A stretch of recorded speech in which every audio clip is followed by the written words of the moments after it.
everyone, it's Emma from suburbia to Singapore, and today I'm going to show you how we finished a room pretty cheaply with IKEA furniture.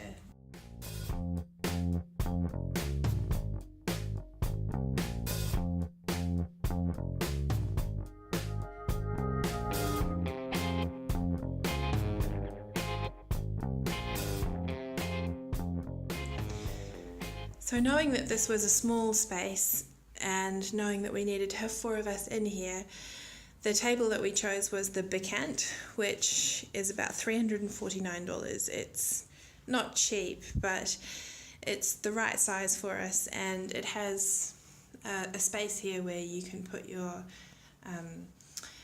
multi-plug and then plug things into it, which is handy. And I knew then there wasn't going to be enough space for me to work and then have the homeschool binder. So to add a bit of extra space on the end for the printer and everything else, we bought a KALLAX and then lay it on its side. And the handy thing about this too is that then we have a lot of storage at the bottom.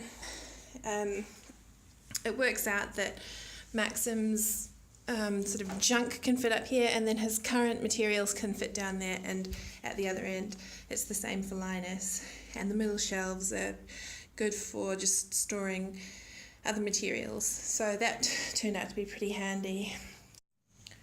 So we have 4 of these just ordinary office chairs that are on wheels. They make it easy to get around, and we can move these to other parts of the house if we need more chairs, which when you are living in a country for only a couple of years comes in handy because you don't want to buy too much furniture. So being able to move them around is handy. These are SKALBERG chairs, they're $49.95 each. And this is a KARBAK rug, which is also $49, I think. And this is just handy because it goes all the way underneath the table, and it means that we can roll the chairs in and out without worrying about damaging the floor. These stationary caddies were a bit of a splurge item. They were $19.90 each, which in my mind is probably too much for a caddy like this, but if we had one each, it meant we could fit all of our stationery and everything else that we needed in them, and it would be tidy and we wouldn't have it rolling around all over the desk. So $80, I don't know, I mean that's the cost of going out to the movies and buying some snack food, so I just sucked it up and bought it, even though normally I wouldn't want to spend that much money. But they are the RISSLA and they're $19.90.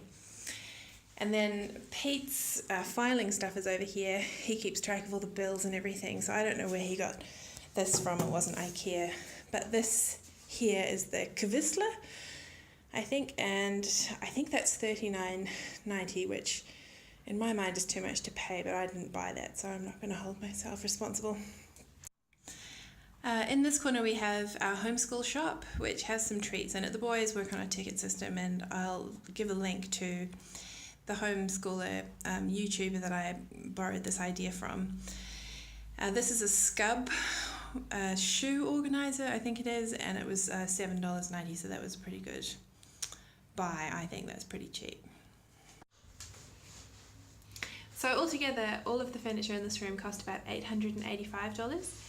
And I think that's a pretty indicative cost of setting up a homeschool room with new furniture in Singapore. I think if you're looking at a budget for furnishing a homeschool room, about $1,000 will be sufficient. We've been using this room for 6 months now, and it definitely has worked with this furniture, and I think it would work for just about any family. So if you're moving to Singapore and you're thinking about homeschooling your children, you're considering that option, as we did because of the costs of the alternatives, about $1,000 for a homeschool room will definitely be enough to furnish it, and I hope that helps. Okay, see you next time.